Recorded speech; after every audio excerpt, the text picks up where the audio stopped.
What's up, everyone? Back for another beer review, and today is Christmas Eve 2022. So I hope everybody out there is spending some time with friends and family, and you're having a wonderful evening. Myself, when it came to trying to figure out what beer I was going to review for Christmas Eve this year, I landed on this one. And it comes from the Breckenridge Brewery, and they're headquartered in Littleton, Colorado. And this is their Christmas Ale, the 2022 release. So they're calling this one a malty, a full-bodied winter warmer that comes in at 7.1% alcohol by volume, 22 IBUs at the time of review. I don't know exactly how old this bottle is, but it does have a best enjoyed by date of March 5th of 2023. And I think we're about 2.5 months away from that date, so we should be fine. So I grabbed this one for the Christmas Eve review because why not? It's been quite a while since I've had this one. So long, in fact, that the last time I had this beer was before they were purchased by AB InBev, which I think was back in early 2016. I believe I had this in 2013 and 14. Not sure I had it in 2015. And I've always enjoyed this one because it's a winter warmer in the essence of like an English winter warmer where it doesn't have a bunch of spices, just a, again, malty, full-bodied beer. It's a beer that's a little bit warmer at 7.1%, malt-driven, and I've always enjoyed this one. Now, when it comes to Breckenridge, we don't see a lot of their stuff as much anymore. It's funny, ever since they were purchased by AB InBev, their distribution went downhill. We used to see most of their core range. We would also see every single seasonal, some limited releases. Now we pretty much see the vanilla porter, this beer, and maybe a couple other rotating offerings or seasonal. So it's kind of disappointing. I've always enjoyed this one to some degree. Not my favorite or anything, but I've always enjoyed it. So I'm hoping that this year's offering kind of hits me in the feels. Now, I can't speak to the quality of this beer, if it's went downhill or kind of stayed the same since AB InBev bought them, but I'm hoping that it's still pretty damn solid. So let's get it into the glass here, and we'll see what we got going on. Using the Trogs Mad Elf glass because I don't have a Breckenridge glass, and I thought it was appropriate given, the time of year. And the fact that Mad Health is also a festive beer. Anyway, yeah, that has a really nice, like, amber kind of ruby red, almost orange kind of look to it. Pretty clear, some nice clarity. Had about a half finger of a straight up light tan colored head. It looked pretty nice. A little bit of alcohol legs on the sides of the glass. Decent carbonation. Yeah, it looks like a winter warmer. Let's get a nose. Yeah, so it's malt. Tons and tons of malt. Again, I've said this about a couple different beers this year so far when it comes to the Christmas ales and the holiday ales. If you don't like malt-driven and malt-forward beers, then a lot of these just not your jam, because a lot of them don't have a substantial hop character. It's all about the malt character, and that's what's happening here. There's toffee, there's toasted brown bread, caramel, a little bit of molasses, like a red fruit, like an apple into like almost like a sweeter cherry, like a maraschino cherry. It's a touch of like an earthiness from the hop character. Yeah, it's sweet, it's malty. It's just gonna drink like I anticipated drinking, which is like a nice winter warmer. That's what I remember this beer being. I mean, it's not punching in the face with a bunch of different spices. Nothing is dominating the aroma. It smells pretty fucking good. Let's get into it. Cheers, everyone. And hopefully, once again, you're having a great Christmas Eve.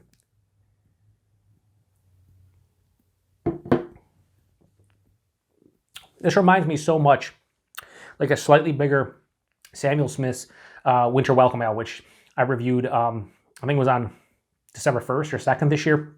Whatever was the first review of these holiday beers, that was the first one because of the name.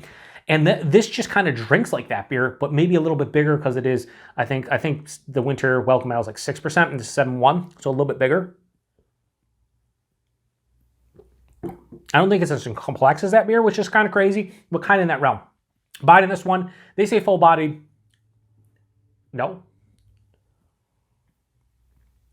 But it has a nice, like, higher side of medium, lower side of full, so it is impressive for 7.1, but it's not full-bodied. Maybe full-bodied for the ABV, perhaps. The mouthfeel, I was anticipating maybe a little bit more carbonation, but I'm actually pleasantly surprised, and it's welcoming that it's a little bit softer on the palate. It's like mild to moderate carbonation instead of moderate. There's more of a nice kind of smooth kind of feel, which works with the bigger body. It's nice.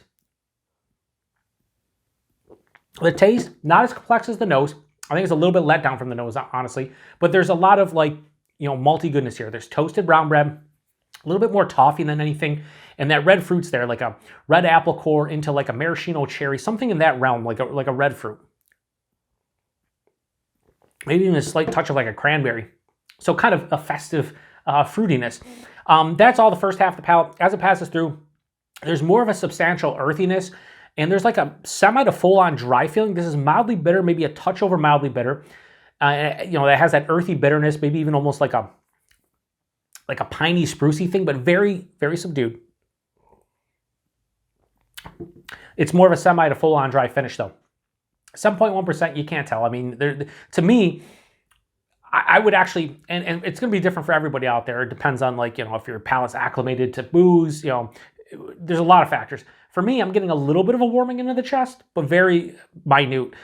So I wouldn't say it drinks like, a 7.1%, but I also would say maybe it does to some degree. Who knows? But it's not a big boozy monster or anything. It's a nice winter warmer. Is it amazing? No. Did I ever find this one amazing? No. Would some people out there like this way more than me? Yes. I think this is a nice beer that, like, let's say you've been, drinking craft beer for 20, 25 years, and this was one that you remember, when craft beer was in its infancy back in like the 90s and early 2000s.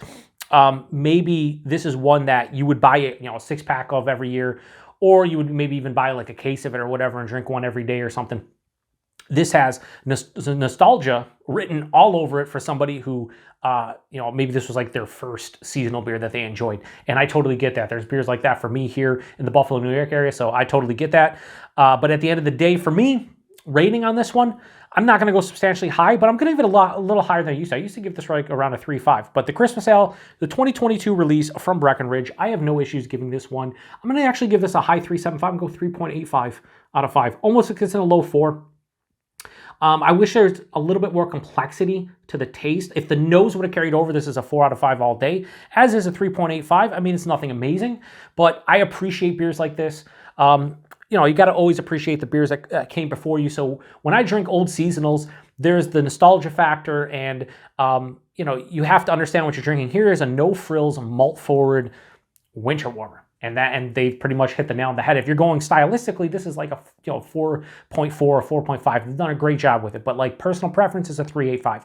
Price point availability, this is where I say, oh, so-and-so. I don't know with Breckenridge. Like I said, here in the Buffalo, New York area, we used to get all of their stuff all the time.